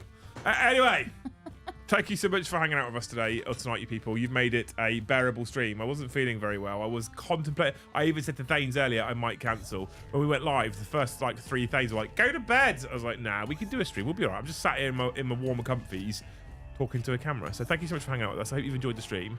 You've made it what it is, as always. Thank you so much for all the gifteds. We beat target. Thank you so much. And thank you so much for all the super chats. We beat target there as well. You people are fucking incredible. Thank you for the support this week. When it was a bit rocky and rough on Tuesday, Wednesday, you lot pulled through. You're amazing. I love you. Thank you so much for hanging out. I'm going to try and have a semi-chill weekend this weekend. So tomorrow I'm off to watch Saints play Man United. Ugh, probably need to watch another loss. But I've got some hobbying to do this weekend. I'm going to sit here, chill out, do some hobbying this weekend and relax a little bit. 2 early evenings on Saturday, Sunday with Luce, watching some shit telly. Going to watch the last ever Grand Tour. I'm a bit sad. It won't. They'll do stuff. No, it's going to be the last one. I'm a bit sad. I think they'll do stuff. I'm a bit sad about that. So I'm going to watch that this weekend as well as catch up on Slow Horses. And then Monday, probably not a hobby show, probably another gaming show as we continue the campaign on Space Marine 2. It will not be a 10-hour stream. I'm not having my dinner at the desk again. That's not going to be a thing. Okay, so look out for that one on Monday. Tuesday, we'll be back with the Liam and Joe show, another live game of AOS. And then on Wednesday, Warhammer show. Thursday, 40k Liam and Joe show, live game of 40k. And then Friday, we're back here for another After Dark. And I might bake some. I'm going to refrigerate this or buy some. This might have to stay in an emergency bottle. I didn't love it. You can tell because how much I've not drunk. Put it in the fridge and try it again next week and see if the cold. It's good. I watched it earlier. Sad though. Don't. I'm fucking. That's my childhood. That. Hot Take TV's got a shitter too. I don't think TV's gotten worse. The fact that Grand Tour's dying means it's shitter. I miss adverts. Do you? Yeah. Which is funny because people that so Joe, you get an extra 5 minutes. Look at you lot that stayed around. Joe was talking yesterday at the Liam and Joe show, right? He got offered a free trial for YouTube Premium on his phone, and he took it. That's a free trial, right? And the reason why YouTube Premium was so great, it costs you like £12 a month or something. But the reason why YouTube Premium is so great is for two main reasons. The first main reason is if you're watching a YouTube video and you lock your phone, it keeps playing and you can keep listening to the audio, at which point you can plug it into your car or whatever and you can essentially listen to it like a podcast because you don't need to. So if you're listening to a Liam and Joe show, you don't need to see a Liam and Joe show. You can just listen. These streams, you can pretty much typically just listen, right? So that's one of the things why it's great for. And he's been listening to YouTube stuff on his drive into work. The other reason why it's great, you don't get any adverts. It removes all adverts. YouTube adverts really annoy me. TV adverts don't. Why? That's interesting. Why? Because TV adverts are relevant to the demographic that is watching right now. So when the boys have their bath in the morning and I can go onto ITV and put a kids film on, the adverts have got kids toys. Yeah. So I feel safe that I can walk out the room while they're brushing their teeth or something and they'll hear in the background it's just a kid's toy thing. The YouTube adverts, they're so like, it's almost like they scare you into attention. You reckon? There's no natural pause in whatever you're watching. It's just bang, that's an advert. Yeah, okay. And that annoys me. So this is interesting. So I do put adverts into the sagas. And you've seen me, I'll sit here and try and find a point to put an advert. And I have thought about doing a thing where I'll like fade out. Like I've literally thought about whilst I film the episode, having because I like to put them in every half an hour because I think that's a reasonable gap in between adverts. So if the show is 2 hours long, you'll get an advert every half an hour. If the show is 2 hours and 10 minutes long, you'll get the same number of adverts because I only put them in every half an hour. And what I've thought about doing is having a timer on my knee for every 30 minutes and trying to go. Anyway, that's his thoughts on such and such. We'll be back after this ad break. Yeah. And then, so when I then bring it up, so then my editor leaves that in. When I bring it up onto the YouTube and insert my adverts, I'll wait for me to say, we're back after this ad break and put the advert in there. Yeah, do it. I've thought about doing that and I'm like, is that just more effort than it's worth? It definitely is, but is it just me being me, or is this actually a neurodivergent thing? Being sort of queued up like that, as tiny as that seems, for the massive effort you need to put in for such a tiny, like, teeing me up So for an I feel advert. like it makes the show feel a little bit more professional. Yeah. And produced, but I think like for a lot of people it'll be weird as well. So if you're watching, so I was like, I could do that for the adverts, cool, and then like someone watches with YouTube Premium, I'm gonna be like, we're back after this ad break, and we're back after the ad break. They're like, what the fuck? There was no ad break because they skip all ads. Yeah, but maybe that gives them chance to pause it, let the dog out, Maybe go to the toilet. I think that's the reason why daytime TV, as bad as it is, does so well, because there's the adverts that you get your things done. Doesn't it a really interesting hot take though, that you like TV adverts but you don't like YouTube adverts? I don't like YouTube adverts. I don't get YouTube adverts because I've got Premium, but I prefer them because there's a skip button. Skip. If there was a skip button on the TV adverts, I wouldn't skip them. I'll take their chat. I'd keep them in. Kai says that offends me.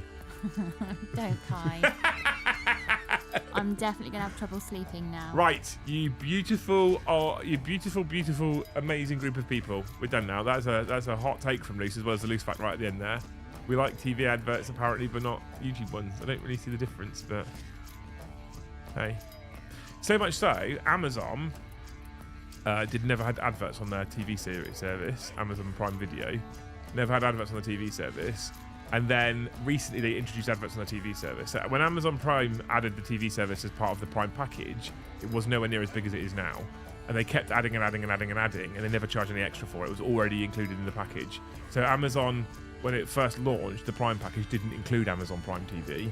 Then they added it for no extra charge, and they've continued to add stuff to it for no extra charge. And I'm like, we need to make some money off of this, really. They turn on the ad package, but for like a cheap, like £3 or whatever, you can just turn off ads. I was like, I'm not fucking paying that. Took me about 3 weeks. No, I paid it. I was like, I don't want ads. I'd rather not have ads. I fucking hate ads. Hate them. But hey. Anywho. Like I said, we need to go. This is like the 4th time of trying to go now. We're 20 minutes over. I've got to walk around the park first. We could be mistaken for, is it Midwestern Americans, where the goodbye takes like an hour to say goodbye. Thank you so much for hanging out with us. Welp. Hope you've enjoyed the show. If you have, make sure you've given it a like before you disappear. Leave comments on the stream after the fact. That supremely helps the algorithm. Thank you so much. That's it for us for this week. Hopefully we'll see you on Monday for some more Space Marine 2 campaign goodness. If not, we'll see you in the next one.